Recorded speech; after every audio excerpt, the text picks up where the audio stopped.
What up, Fantasizers? Thank you for joining me back for this episode of Fanta-Sci. I have a couple of different things that I want to talk about today, and I'm sorry if this video seems like it's all over the place, but there's been a lot going on in my life book-wise, and I just want to discuss it with you guys. So thank you for being here. Number one, my little Miss Bella has been really impressing me lately with her book choices. They have this bookshelf in her school where you can give books and take books and kind of give and take as you please.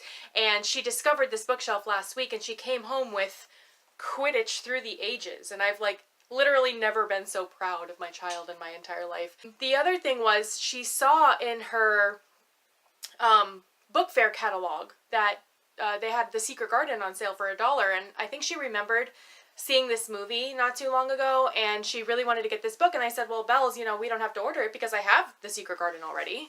So I grabbed The Secret Garden out of my stack, and I gave it to her, and this girl has been carrying around The Secret Garden in her backpack to and from school. It's been all over the house, and she's kind of building up to wanting to read it. I think I'll probably have to read it with her because The Secret Garden is a little complicated for a 6-year-old. I'm pretty sure soon enough you guys are going to be seeing a book versus movie discussion of The Secret Garden, so you can get super excited about that. Thirdly, I finally watched A Wrinkle in Time. They put it on Netflix. Bella had seen it already in school. She kept saying, Mom, A Wrinkle in Time is a really good movie, and I was like, well, it's a fantastic book. Not too long ago, I told Triple B that I don't remember reading A Wrinkle in Time. I'm sure I read it when I was a kid, but I just didn't remember anything about it, so he sent me the book.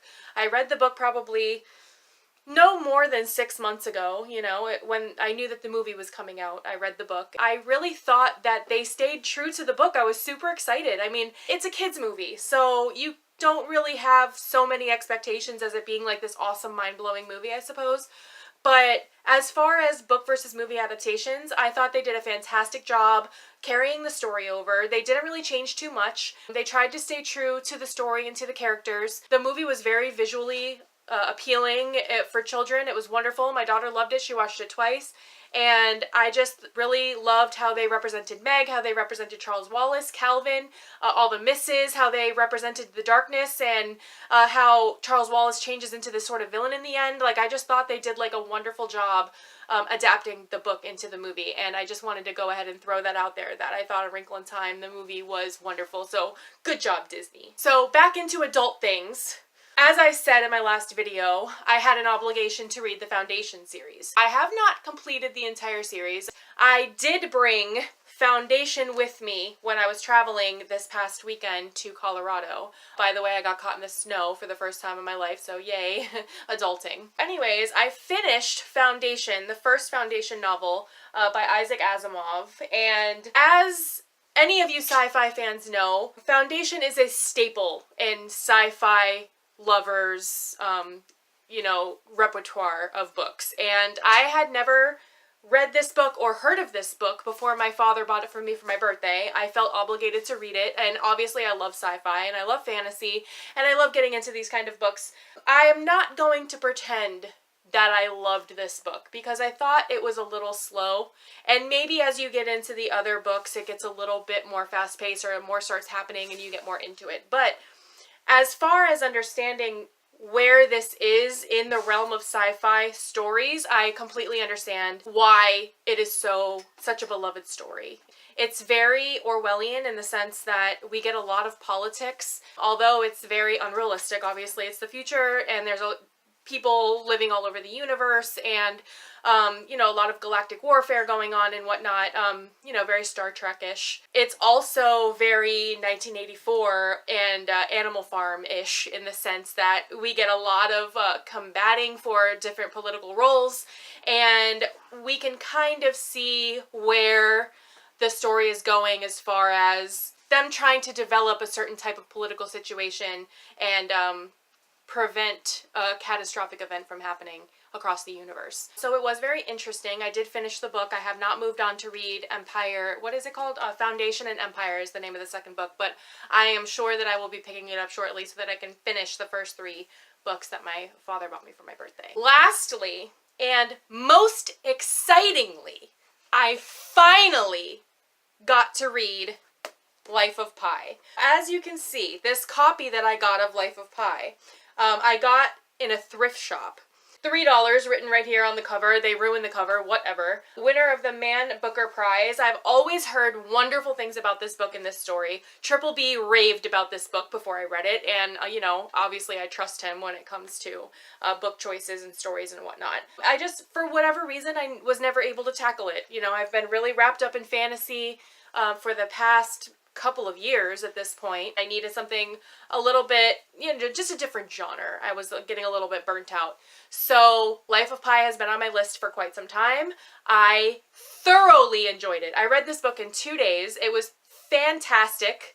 I could not put it down. I could not wait to go get the movie and watch the movie, which I actually did this morning with my sweet little Miss Bella. This book was just... it was so entertaining.